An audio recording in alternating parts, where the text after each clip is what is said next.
Welcome back to Play the Game HQ. I'm Daniel, and in this video, we're going to teach you how to play Hutan from the Op, who helped sponsor this video.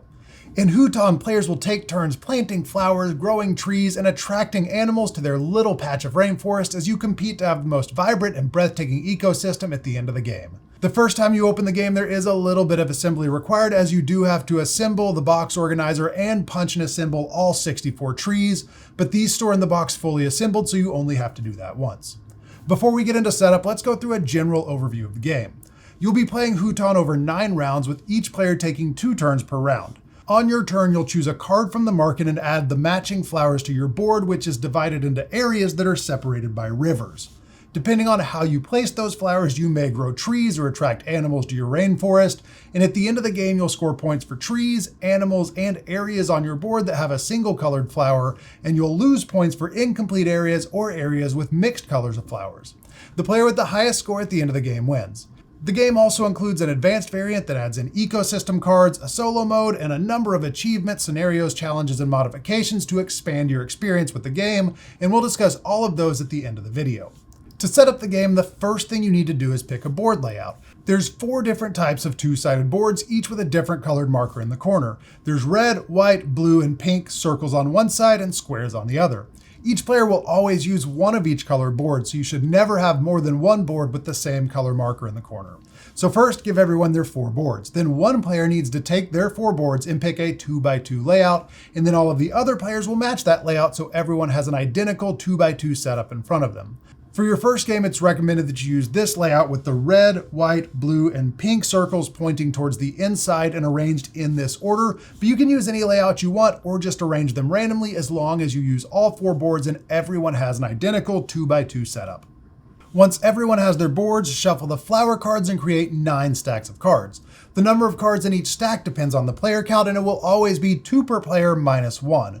So for 2 players, there's 3 in each stack. For 4 players, there's 7 in each stack, and I'm set up for a 3-player game here, so I have 5 in each stack. Take one stack and lay the cards face up in the middle of the table, then put the other 8 stacks to the side for now, and you can put any leftover cards back in the box. Create a supply of trees and flowers in the middle of the table, and then put the wooden animal standees next to that. If you're only playing with 2 players, you'll put 1 of each animal type back in the box, but for 3 or 4 players, you'll use all of the animals. If you want to preserve some table space, you can leave some of the trees and flowers in the box and add them as the supply gets low. At 4 players, you will likely end up using most of the trees and flowers, but at lower player counts, it's very unlikely that you'll need all of them. And finally, pick a first player and give them the pangolin token, and you're ready to get started. Hutan has played over 9 rounds, and each player has 2 turns per round. In each round, you'll deal out a new stack of cards that you set aside during setup. So when you deal out the last stack of cards, that will be your last round of the game. Your turn has 3 phases. First, you'll take a flower card and plant flowers, then you'll check to see if you've grown any trees, and finally you'll check to see if you've created a perfect habitat, and if you have, that will attract an animal to your rainforest. Now, you may have noticed there's not enough cards here for each player to take 2 turns. That's because after the first player takes their first turn of the round, they'll add the pangolin token to the market, making it available for any player to take instead of a card on their turn. Now, before we get into planting flowers, let's take a look at the boards. Each of the 4 small boards is divided into a 3x3 grid, and it's made up of multiple land areas. And areas are very important for strategy and for scoring. An area is a piece of land separated from other pieces of land by water. So this is a 2-space area, this is a 2-space area, and this is a 4-space area, and they're separated by this river that runs through the board. Each individual area has icons on it showing the point value and the shape of the area in squares, as well as the value of an animal in that area at the end of the game. 3 of the 4 boards also have a lake space. Those are here, here, and here. Those aren't considered to be part of any area, and you'll never put anything on those lake spaces. So on your turn, take 1 card from the market and add the flowers shown on that card to your board. So by taking this card, I'm going to add a yellow, a blue, and a red flower to my board. Each flower has to be in its own space, and all of the flowers that you place on that turn have to be adjacent to each other. And diagonal does not count as adjacent for this or any other adjacency rules in the game, but L shapes are allowed, and flowers can be placed in multiple areas and across multiple boards on a single turn, as long as the flowers you're placing on that turn are adjacent to each other. So with this card, I could place these 3 flowers in a straight line like this, or I could place them in an L shape like this. On future turns, you can also place flowers on top of matching flowers, but only matching flowers. Different colored flowers can never be stacked on top of each other.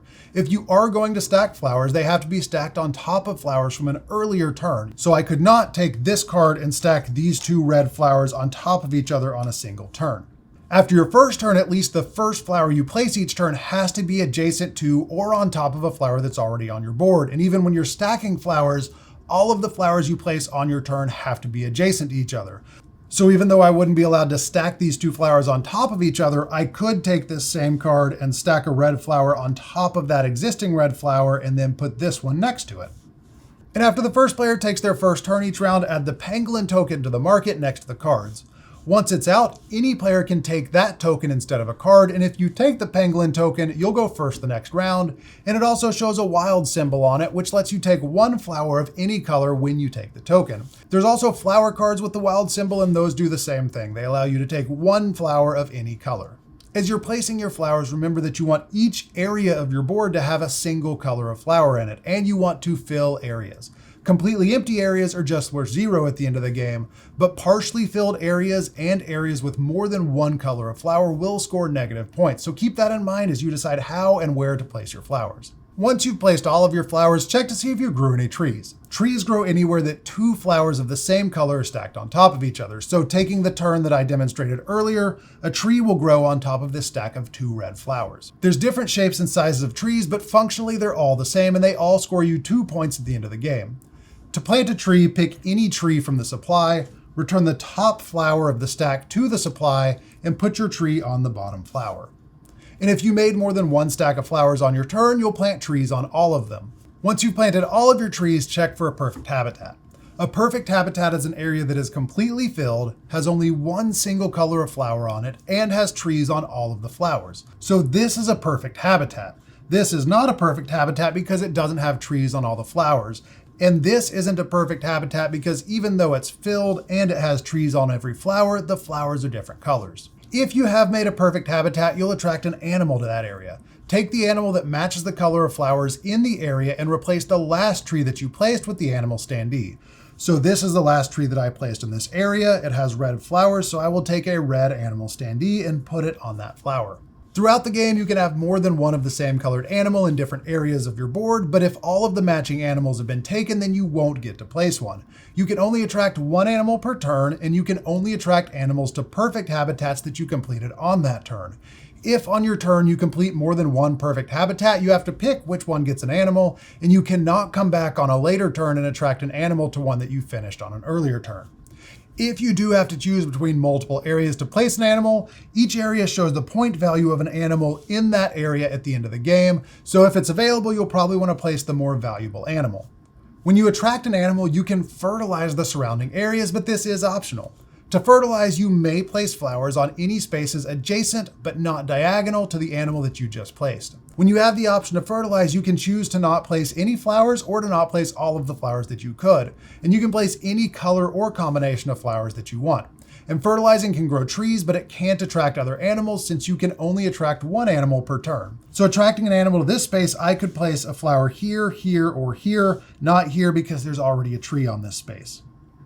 So fertilizing around this animal, I was able to add a tree on the yellow, a tree on the gray, and a blue flower here. Now, if it's late in the game, I may want to consider whether or not I added this flower because if I'm not able to fully complete this area, it's going to lose me points instead of gain me points. Your turn ends after you've completed all 3 phases. That means you've planted all of your flowers, grown trees on any stacks of flowers you made, attracted animals if you made a perfect habitat that round, and fertilized the spaces around your animal if you chose to. Once your turn is over, it's the next player's turn. The round ends when the pangolin token and all of the flower cards have been taken, which means each player has taken 2 turns. If there are more stacks of cards in the supply, deal out the next stack and start the next round. After 9 full rounds, the game is over and it's time to score, and there is a score pad included to make the scoring process easier. Each tree on your board is worth 2 points, so for my 12 trees, that's worth 24 points. Each animal scores the points shown on the paw icon in the area that you're in, so this tiger will score 9 points and this orangutan scores 3 points. Each completed area scores the points shown on its area icon. And remember, completed areas means that it's filled with only a single color flower. So this area of yellow flowers will score 6 points, this area of red flowers will score 2, and so on. And any unfinished or mixed areas, meaning areas that have flowers but aren't completely filled, or areas that have more than one color flower in them, will lose the number of points shown on that area icon. So this area, even though it's filled and full of trees, is going to lose me 2 points because it has different colored flowers, and the same for this one. And this one is incomplete, so that's going to lose me 2 points, as well as this one right here. And any empty areas just score 0 points. Once you've added up your scores, the player with the highest score wins, and if there's a tie, the player that went earlier in the turn order wins. If you're playing with younger players or just want a more forgiving game, you can play the family variant, which changes 2 core rules. In the family variant, there's no fertilize action when you attract an animal, and you don't score negative points for unfinished or mixed areas, they'll just score 0. If you want a more challenging game, you can play the advanced variant that uses the ecosystem cards. At the beginning of the game, during setup, shuffle the 24 ecosystem cards and deal out 5 face up into the middle of the table, then put the rest back in the box. These ecosystem cards add scoring objectives that will be scored at the end of the game in addition to your normal scoring. These are things like completed rows of columns and certain colored flowers with trees on them, and page 12 of the rulebook explains the scoring conditions for each of the 24 ecosystem cards. You can also play Hutan solo with a few rule changes. First, don't remove any of the animals. Shuffle all of the flower cards and make one single face-down stack of 54 cards.